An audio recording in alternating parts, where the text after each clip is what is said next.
tell you a little bit about the track off Alcatrazz 5 called Maybe Tomorrow. Joe, why don't you play them just a little bit acoustically here? Just play the riff. That's it. Something like, Yeah, that's something like that. Yeah, exactly. Did everybody get that? I'm unplugged. You know? Yeah. Exactly. I could plug in. We have amps here. Get all that stuff here. All these, by the way, all these amps.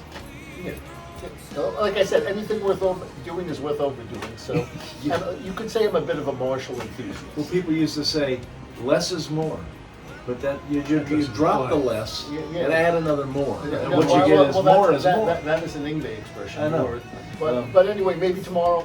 For me, it almost sounds, once again going back to my early Yngwie influence. But almost kind of like reminds me of something from that marching, early records, Marching Out, Rising Force, Trilogy kind of thing. Except my take on it, it's a little bit heavier, a little bit more evil kind of thing. And then I had some cool like evil chordal voicings, utilizing once again the Hungarian minor scale, and really, so I'm really pleased with the way that tune shook out. Yeah. And Doogie killed it again. Great lyrics. And for me, he always surprised me. Every song that he would finish, you never knew what to expect lyrically. And he would come up with really cool ideas and themes. Yeah, well, that's another thing I like with Doogie. Since I write so, most of the stuff I write is like so dark tonality-wise. He's really comfortable in working in those kind of tonalities and crafts great melodies to those types of things. And this tune's quite heavy, very dark sounding, very evil sounding, evil sounding.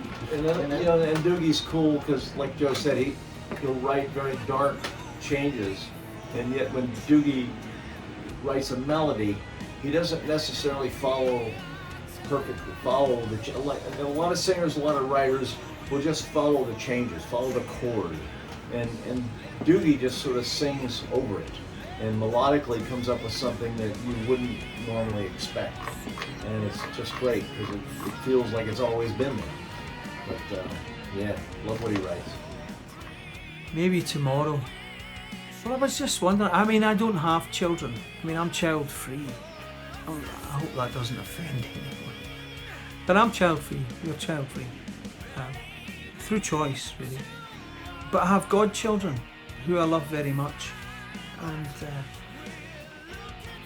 I was just thinking, what do we leave to them if we're going through and destroying as much as we are? And I remember Yes, and I was pissed off with Yes, Save the Whale and all this stuff. I mean, I was 17, and into rock music, that I loved, and I thought, what are these old hippies talking about?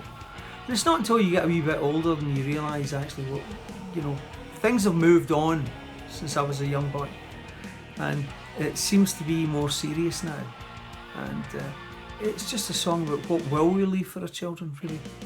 What will we leave for our children? We are tired and old. And every generation obviously fights through all the stuff that they have to fight through, whether it was the First World War, the Second World War, whatever it, the civil rights movement, these kind of things. These are things that we could fight through. If the planet decides to take its toll on us, I don't know that we can do that.